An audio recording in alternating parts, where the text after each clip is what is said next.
So in each of our gold medal squared coaching clinics, we come to a time where we start talking about offensive systems, and we look through and we say, hey, the most important principle is design the offensive systems around the abilities of the players that you have in the gym. And we go through and we talk about what skills and offensive skills and volleyball skills in general are the most prominent or have the greatest correlation to winning volleyball matches.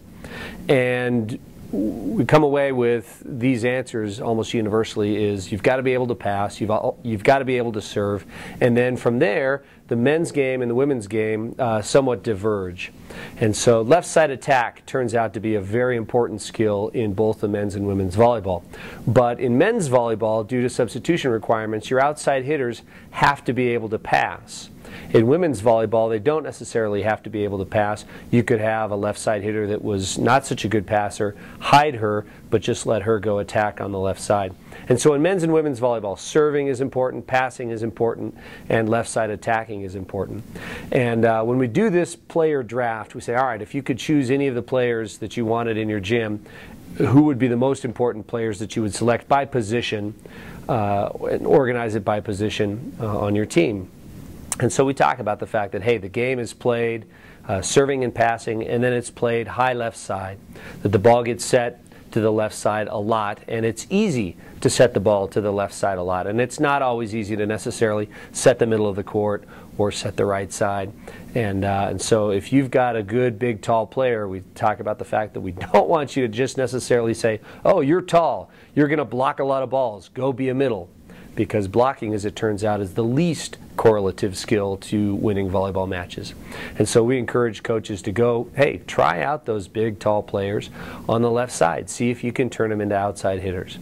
And so in men's volleyball, the skills that are most critical when you look at the game, turns out it's going to be attacking, is going to be high on the list after serving and passing, and attacking in the middle of the floor, but almost more importantly, attacking on the right side from your opposite in the front row and the back row.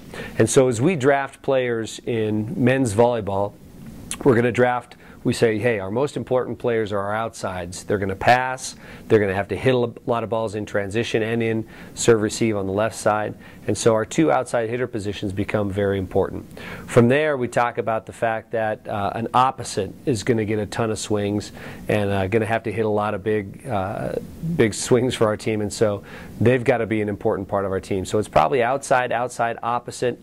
After that, a setter is going to play an important role on our team, and it turns out that some setters are so good that they occupy some of the higher spots. But traditionally a setter would come after our outsides and our opposites.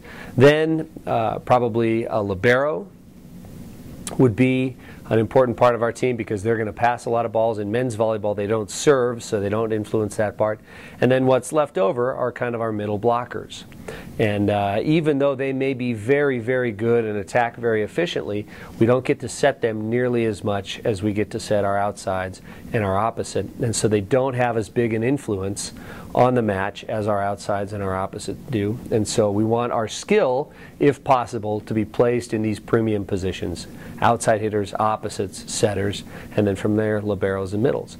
Women's volleyball, however, has some very different considerations because we talk about in our coaching clinics a gentleman, Dr. Gil Fellingham, and he's done a number of statistical studies that have looked at what skills are important in volleyball. And for women's volleyball, it turns out that passing has an even more prominent role than in men's volleyball, and digging starts to occupy an important spot in the hierarchy of what's important towards winning volleyball matches. And so the libero takes on a pretty important role in women's volleyball because she's going to pass a lot of balls, and she gets to serve in women's volleyball in lots of different leagues, and she's going to dig a lot of balls for us. And so we still think the outsides are the most important position. So if I have to allocate skill, I'm going to do it on the outside because they're going to get set a ton. And in women's volleyball, transition attack turns out to be a very, very important skill to be good at. And so you want your outsides to be great at hitting the ball in transition because that's where lots and lots of transition balls are going to be set. From there, the setter could be the next most important skill player. And then we look at the opposite in relative terms to our our middle one, our first middle, the one that plays next to the setter. That middle is going to have to hit slide in 2 rotations with a front row outside hitter by herself. And so we think that, hey, being able to terminate with that slide is a big deal, because if not, we just have to set every ball outside, and that puts too much strain on our offense. And so having that middle is an important thing. So in girls volleyball, if we're going to allocate skill, we want to have our outsides. We probably want to have a libero or a setter. Those are probably interchangeable. I could be convinced you could make strong arguments for either of those. And then probably our middle one, the one that plays next to the setter, occupies that next spot, followed by an opposite, followed by our second middle blocker. And so when looking at men's and women's volleyball, especially high school girls volleyball, matches are won by teams in high school that can serve well, that can control the ball underhand with passing and digging, that have a good presence on the outside, both in serve receive, first ball serve receive, and in transition.